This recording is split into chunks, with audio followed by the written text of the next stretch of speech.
Почитувани гледачи, добар ден. И јас сум Сања Димитровска, ова е Добриот доктор. Денеска ќе зборуваме за срцева слабост. По што се разликува од останатите срцеви заболувања? Кои се симптомите, а кои ризик факторите? Какви компликации може да настанат? Мој денешен гостин со кој ќе разговараме на оваа тема е доктор Елена Груева-Настевска, субспецијалист кардиолог од клиниката за кардиохирургија. Доктор Груева, добро дојдовте во Добриот доктор. Добро најдов, Сања, ви благодарам за поканата. Еве за почеток да разјасниме, односно да знаеме што е по дефиниција што е тоа срцева слабост и по што се разликува од останатите срцеви заболувања.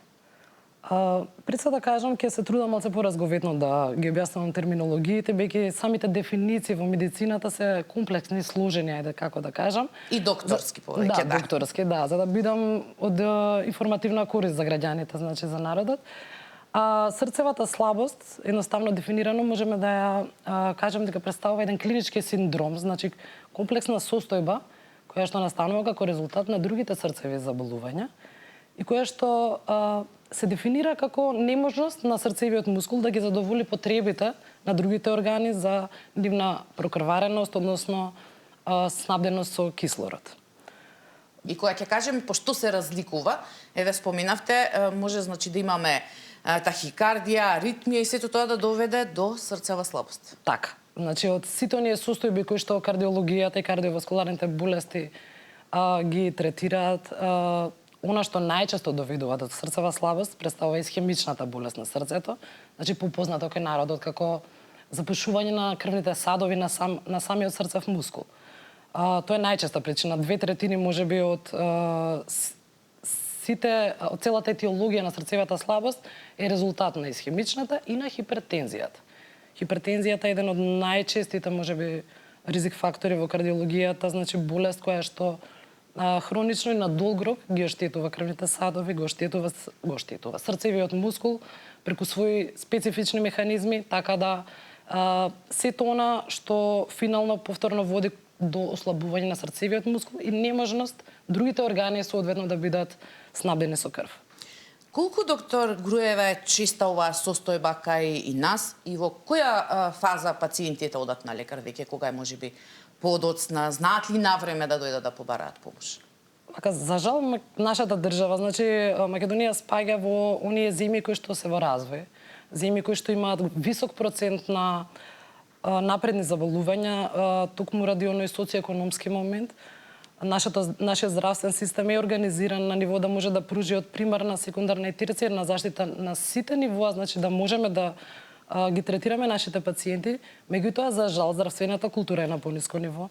За жал пациентите многу во одмината фаза веќе се јавуваат на лекар, кога веќе ќе започнат тие симптоми и знаци, еве да ги кажеме конкретно за срцевата слабост. Кои се оние симптоми? Да, оние типични симптоми и знаци се, значи кај народот позната како глад за воздух.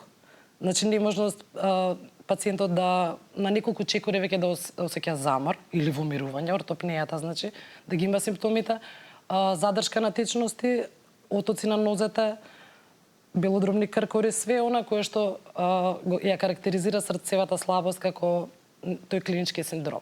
Кога веќе во таа фаза пациентите ќе се јават на нашата клиника, не би рекла дека е предоцна, меѓутоа тоа веќе фаза во која што болеста е напредната и која што бара, значи покомплексни, така. Покомплексен третман. Да. И јас да ги повикам и нашите гледачи дека може да се јават во живо да постават прашање до нашата денешна гостинка. Еве ги споменавте овие глад за воздух, отоци, значи тоа се веќе како ги кажавме во малку понапредната. Меѓутоа, како навреме да се препознаат и навреме рано да се стигне дали кај кардиолог, дали кај кардиохирург? Навремено превенирање или третирање на срцева слабост значи онаа превенција на коронарната срцева болест, хипертензијата, ризик факторите, све она што медицината и кардиологијата го пропагира како третман е веќе во онаа фаза на болеста кога ќе ја диагностицираме. Она што можат пациентите или луѓето пред да станат наши пациенти, за да го превенираат да дојде тој степен на развој на оваа болест, е значи начинот на живот. Како број 1, значи физичката активност, конзумирањето на цигари и алкохол, исхраната.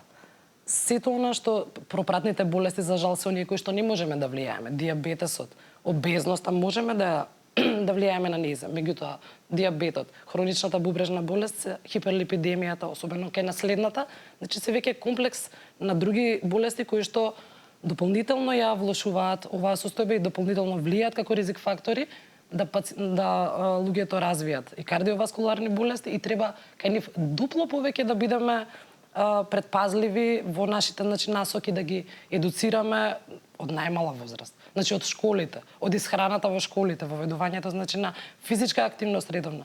Цел систем здравствен треба да влие значи на развојот од деца до оној момент кога стануваат наши пациенти. Кога веќе ги споменавте ризик факторите, споменавме дека хипертензијата е еден од главните ризик фактори, доколку таа соодветно се третира како што треба, затоа што имаме нели нетретирана хипертензија, тогаш можеби ќе се намали ризикот за срцевата слабост. Апсолутно, значи хипертензијата како една од најчестите значи состојби кои што доколку истата е нетретирана, токму тоа е најважниот момент. За жал имаме ние голем број на луѓе кои што не сакаат да пијат лекови. Знаат дека имаат, меѓутоа и она, како да кажам, позната кај народот парадигма дека доколку се почне со некој лек, не може да се престане, мора да го пијам доживотно, сега нема да го почнам, ќе одложувам до оној степен максимум што можам. Да, има други превентивни можности како што е на пример намалување на солта во исхраната која што многу влијае на хипертензијата. Дополнително масната исхрана и све останато. Меѓутоа во оној момент кога веќе ќе биде дијагностицирана хипертензијата како болест и кога е јасно дека пациентот треба да прима лек, апсолутно треба да го прима. Хронична хипертензија нетретирана, значи следствено води кон многу врзан систем на оптоварување на срцето, задебелување на срцевиот мускул, ремоделирање на целата почеток на диастална функција за финално да дојдеме до таа срцева слабост како резултат на болест која што може да се превенира. И тогаш освен хипертензија веќе имаме дополнителни други многу посериозни заболувања. Пред да продолжиме, доктор Груеве, веќе имаме гледачи на линија. Повелете, во програма сте? Добро утро. Добро утро, повелете. Поздрав до вас и докторката. Сакам нешто само да ја прашам. Повелете. Докторке, јас сум 3 пати правена конорографија во Охрид. Добро. Сега, пред 5 месеци добив мозочен. И ми само за опчинава сакам да те прашам емниде. Повелете. Докторот ми даде презине плива. Сега, од овие апчина имам, значи, многу срце лупање на ноќе. А навечер треба да ги пијам. А што дали да ги пијам, дали да ги оставам? Не требам да спијам, значи не се смирува срцева. Ви благодарам за прашањето. Ова е друга невролошка со мозочен, меѓутоа врзан е кардиоваскуларниот систем е врзан. Да, вака би потенцирала кај гледачката дека неопходно е секој лек што е припишан конкретно од одреден доктор заради било која причина, знае точно докторот што го препишува лекот. Ве молам да се обратите кај лекарот што ви го припишал тој лек, ќе ги кажете овие симптоми. Секогаш имаме ние пациенти кои што, да, за жал, за среќа кај повеќето имаат позитивен ефект, но апсолутно може кај одреден дел да дадат несакани ефекти. Ете, пациентка доколку има тахикардија, аритми, точно што кажа, обавезно да се јавите на вашиот лекар кој што ви го припишал лекот. Не би можела јас, за жал, телефонски или на овој начин да ви речам оставете го или не го зимајте, меѓутоа под најбрз можен рок да се јавите на вашиот лекар за да се консултирате за употребата на истиот. Може да ви го замени со друг лек. Да, апсолутно. Да, во секој случај треба да се консултира. Да. Имаме гледач, повелете, во програма сте? Ало, добар ден. Добар ден, повелете. Среќа ви празник и убав ден да имате.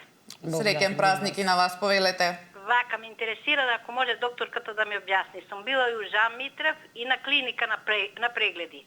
Ми наоѓаат зголемена аорта. Јас имам немам воздух, срце устрисање така од време на време и ме гуши. А примем масидо, изурит, ирузит и еприт. Дали треба нешто ката ќе ве молам? Така, јас ви благодарам за јавувањето.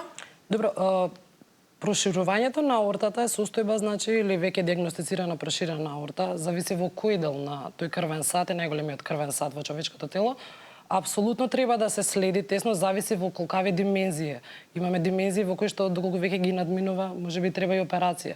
Се надевам дека доколку пациентката редовно оди на контроли, е точно упатена, значи следење на 6 месеци, компјутерска ангиографија доколку е потребно, ехокардиографија. Биде ги спомена исто дека до воздух не може тоа што го зборевме. Апсолутно, значи кога имаме проширување на аортата во почетниот асцендентиот сегмент што го кажуваме, може да се работи за промени и во валвулата, во самата валвула која што пропушта низ која што се движи крвта кога излегува од срцето кон аортата.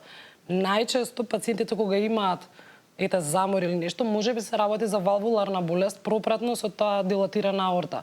Така да мој совет дефинитивно треба добро да се иследи пациентката, ехокардиографија и доколку е потребно компјутерска ангиографија, значи снимање да се види точни димензии и дали е аортата за следење или можеби за интервенција. Така. Имаме гледач, повелете во програма сте? Да, добар ден. Добар ден, повелете. Добар си докторката. Ви благодарам. Јас сакам да ја прашам нешто докторката. Си одам редовно на контроли, немам проблем со срцето, меѓутоа, мене што ми се случува?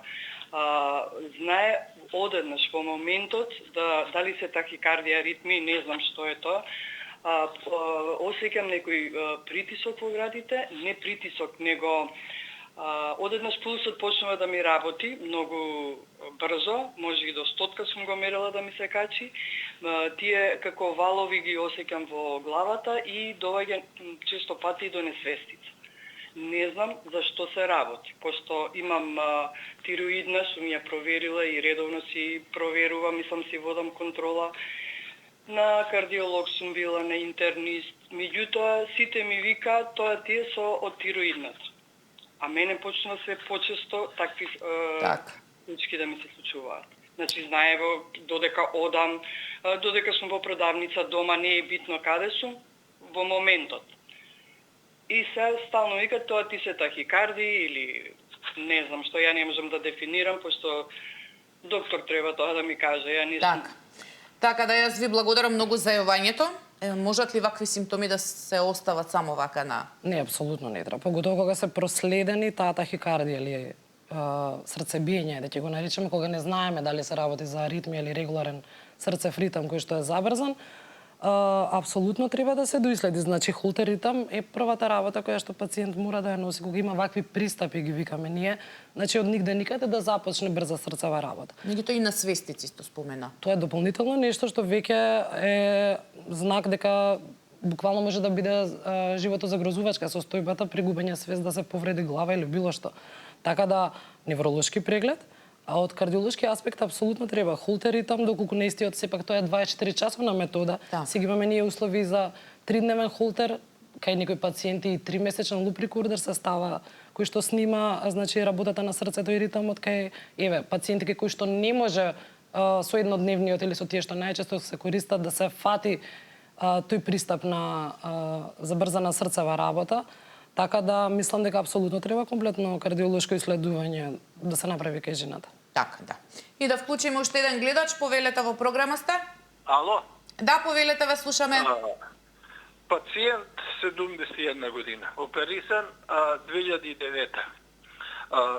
Байпас. Добро. Сега пред 2-3 години нормално одев на контрола нон-стоп. Пред 2-3 години ми викат залистоците се не знам, не пумпале убаво, но... Кој залисток? Пред 3 години више, молим? Кој залисток? Тоа не знам кој залисток. Не знам кој. И јас си функционирам се супер. Иначе проблеми од страна на тие некои болести, шеќерот го имам, али паѓа и така. Со апчиња, исто и притискот со апчиња, ли го нема. И сега колку можам јас да терам така, не осеќам ја ни замор, јас сум задњоделец, ништо, и како да одам на операција, па да се сеќам, како тоа не сум... А така ви рекоа да одите на операција? Да.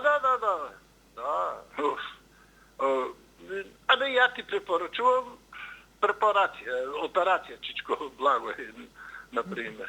Препорака за операција, да. Да, препорака. Јас 3 години од тогаш немам гајле. И не е така, не е во трнче, оди извади го само. Па да ме сечат, ја не знам. А не осеќам проблеми, нити се замарам јас. Така, јас ви благодарам многу за јавањето. Еве, Вака, доктор Груев. Чичко Благој, пошто сам се нарекувате, ќе се земам за слобода да ви се обратам така. Понешто го кажувате, вие сте, како да кажам, асимптоматски пациент, кој што нема симптоми. Кај болестите на залистоците, еден од важните моменти во препораките, во нашите водичи за операција, наистите кога веќе се во тешка фаза, значи може да бидат од лесна, умерена или тешка. А кога веќе се во тешка, симптомите се апсолутно еден од најважните моменти. Пациент на 73 годишна возраст, пред 16 години опериран бајпас, ако е навистина асимптоматски, без разлика на валвуларната болест, по мене би требало да се следи. Пак ќе кажам, ова се е, значи, информации дискутираме, значи, без да видам документација и без Да, меѓутоа не му кажале мора, туку препорака за операција. Ама, добро, тоа е, значи, сепак препорака е препорака. Така да видите разликата е што веќе кај повозрасната категорија на пациенти, кај пациенти кои што се, да речеме над 70 години, пациенти кои што веќе биле подложени на операција која што бара отварање на градниот кош, медицината има напредни технологии кои што се работат на нашата клиника, значи на клиниката за кардиологија, а тоа е на пример, затоа и прашав за кој залисток се работи.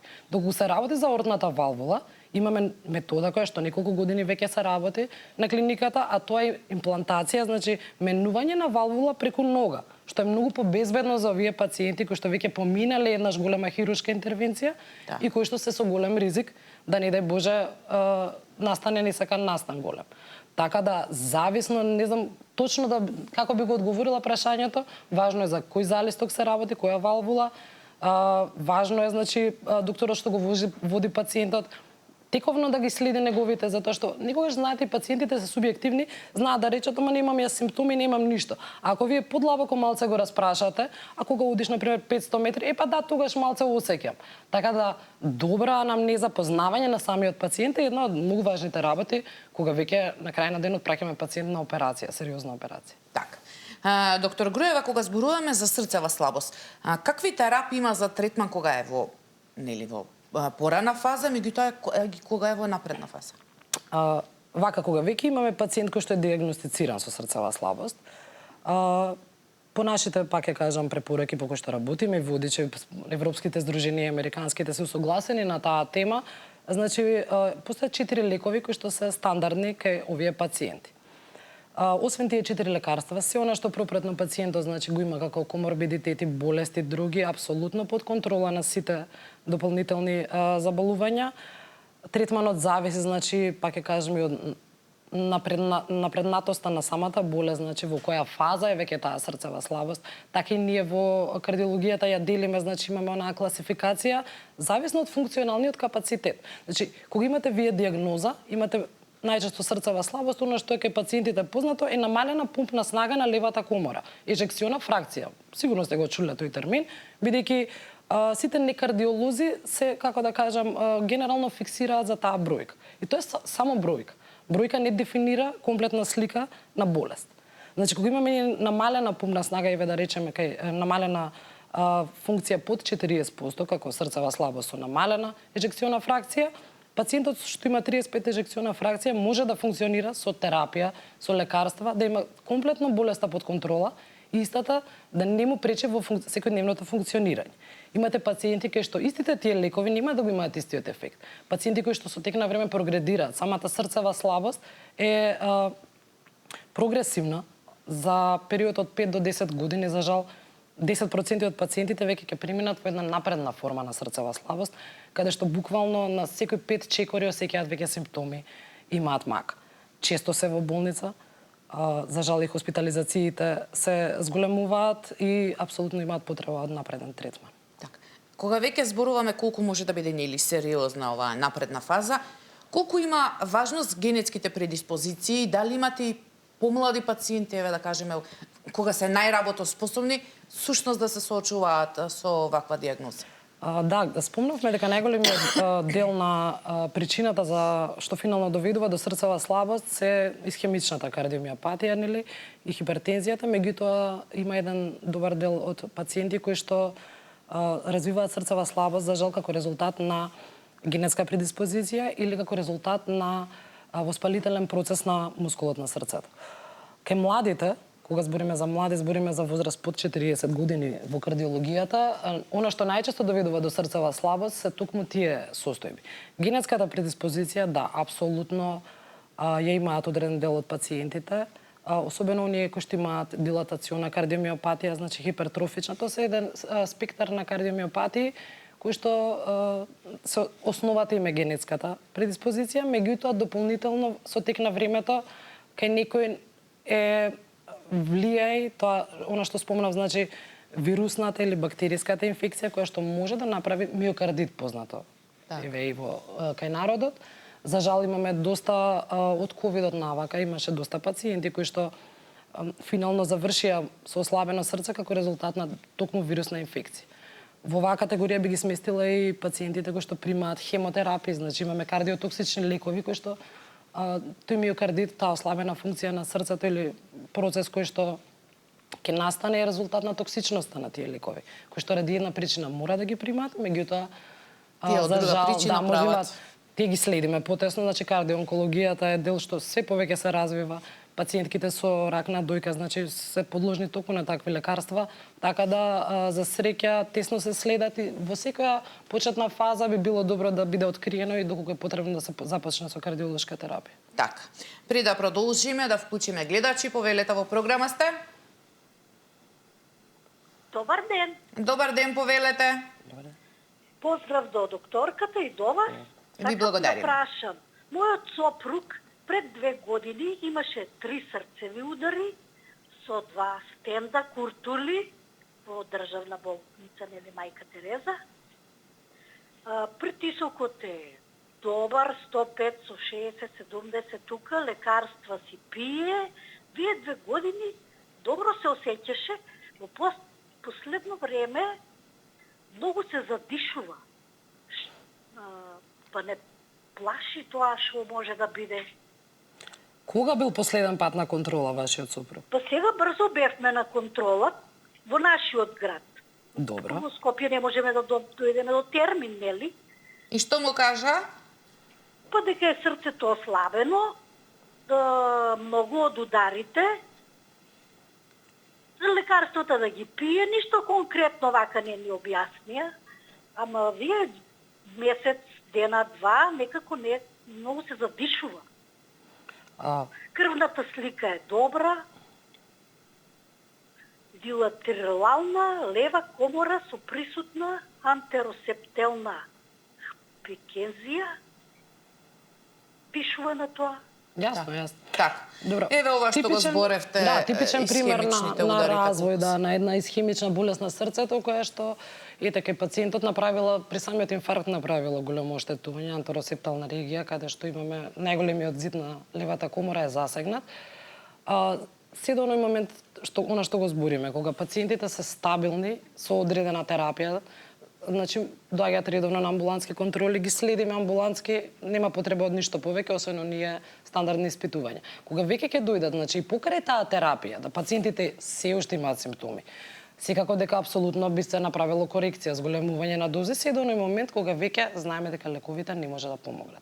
Не знам за колкава возраст на пациент се работи, меѓутоа апсолутно би препорачала да се на некаков начин дозволува нашиот здравствен систем приоритетен упат или било што да стигне. Да, тоа сакав да ве прашам, од внатрешност обично имаат проблеми со доаѓање, меѓутоа најверојатно треба е овој сопругата да дојдат да се на јави клиниката. апсолутно на клиника за кардиологија, да биде значи направена детална процена, да се види дали е доволна таа медикаментозна терапија, дали треба нешто повеќе да се даде како третман кај овој пациент, така да секој влошен симптом, секоја влошена состојба е знак дека веќе треба нешто друго да се преземе.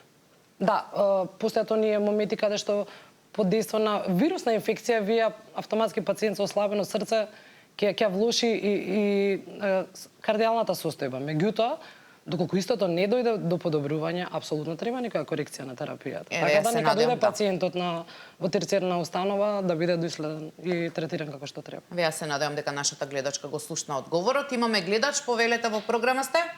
Добар ден. Добар ден, повелете. Сакам да прашам, на 45 години имав срцев удар и носам стент. Ударот беше на долниот зид на срцето. Тие први не е напначи, веќе 6 години сум со стент, пие се НАП, после 3 години ми ги смени, а сега пијам Амора 10 со 10. Сакам да прашам, почнува притисокот пак да ми се качува, 160, 140, пиев небилет, имав прескоци, правев стрес тест, носев холтер 24 часовен, тоа се помина во ред. Прашањето ми е дали сега летово небилетот од половинка па четвртинка скроз ми го укинаја, почнува па да ми се јавува некако тахикардија, него како тие прескоци, посебно нешто ако се заморам, нели дали треба да се јавам па повторно Скопје, дали е можно да не делуваат повише лековите? После 3 години, веќе 6 години сум под лекарства. На 45 години добив удар. Така. Јас ви благодарам многу за јавањето, тоа не е поврзано со претходниот гледач. Да, апсолутно, значи, да, како да кажам, во истиот контекст, појава пак на симптоми кои што ги немало претходно, пациент кој што веќе е стентиран 45 години, значи, во старт и во кардиологијата веќе има други правила за овие пациенти. Откако ќе преживеат, ајде таков настан да кажеме, откако ќе го добијат тој стент.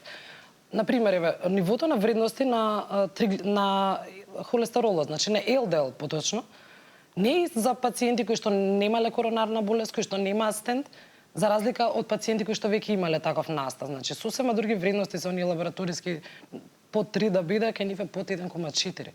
Значи, многу се поригорозни мерките кои што треба овие пациенти кои што веќе претрпеле настан, ригорозна контрола на притисокот, значи на сите ризик фактори. Меѓутоа еве очигледно овие лекови, така каже гледачката, немаат дејство, дали тоа значи дека може лекот да се имал дејство, на добро се чувствувала со лекот, меѓутоа ете пак почнал лекарот одлучил постепено да го намали и да го прекине лекот. Да, може би имала забавена тој лек што го спомна гледачката, значи конкретно ја забавува и работата на срцето, има каде и кога треба да се прекине апсолутно. Меѓутоа доколку повторно се јават симптоми, повторно се има потреба од истиот, апсолутно јавете се на лекар за да, и беше дилемата дали да дојде во Скопје, значи за ова мислам гледачка. дека да, не е неопходно за ваква работа, меѓутоа може апсолутно и со локален лекар, имаме ние центри, како да кажам, кардиолошки центри, зависи од каде што може клинички болници кои што работат истата патологија и кои што можат апсолутно да третираат вакви пациенти. И да вклучиме уште еден гледач, повелете во програма сте? Ало? Да, повелете. Да, во програма сте, повелете. Добар ден, поздрав. Вака, мојот сопруг 5 години беше опериран од ЛВАД на лева комора. До сега добро беше, ама сега пред 2 месеци нешто му се влоши состојбата, па беше пак 5 дена у Жан Митров, таму е опериран, таму го лекуваат и имаше висока температура, остана да лежи 5 дена и кам ми кажа дека има ковид. Дали уште постои тој ковид? Така, јас ви благодарам за јавувањето. Сепак, доктор Груева, не може да ни кажете дали постои. Да, постои. Меѓутоа, еве, да се надоврземе, спомнавме колку последици после ковид пандемијата, меѓутоа и колку всушност ковидот може да прави штета на срцето. Да, апсолутно се докажа. Значи дека ковидот е вирус кој што за жал се појави пред 5 години, имаше голем наплив на пациенти кои што има доста реперкусии по срцето и по срцевите болести, односно срцевиот мускул.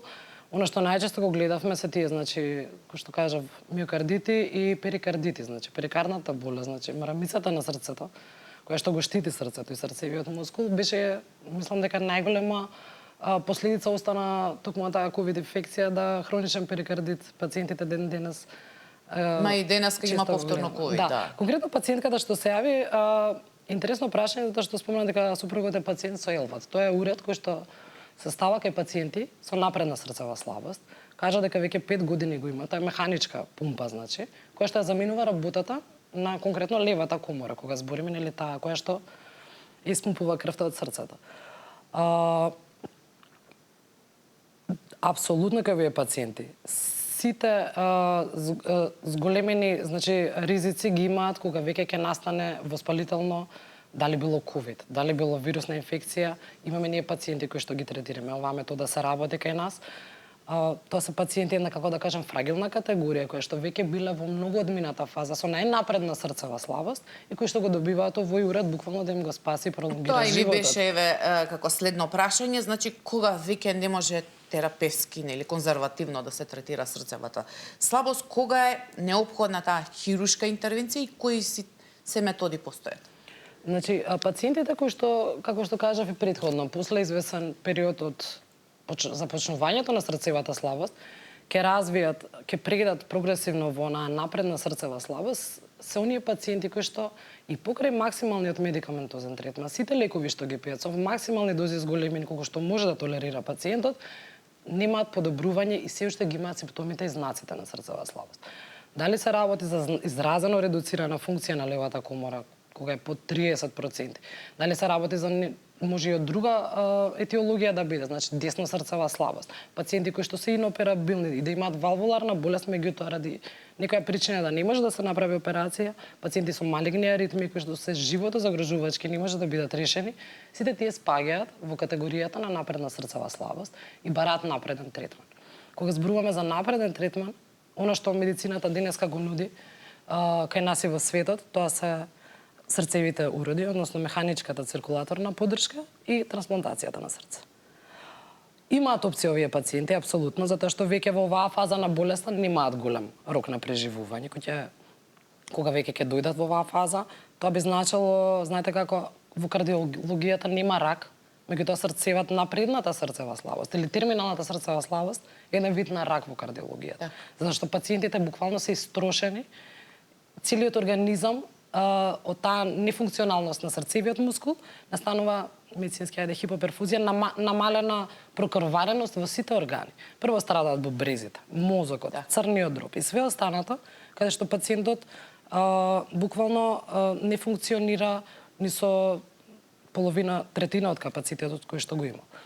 Така да сите вакви пациенти јас би апелирала да не чека како да кажам, дојдеме до таа напредна фаза. Не, за жал не може сите да бираат, значи. Так. И да превземеме све, има, значи, дел кои што ќе дојдат во таа напредна фаза. Не сам малце во нашата држава, значи по бидејќи точно тој дел и го работам, како да кажам, би апелирала на време да се јават кога веќе со сите лекарства, со све, подолго време ги осеќаат симптомите.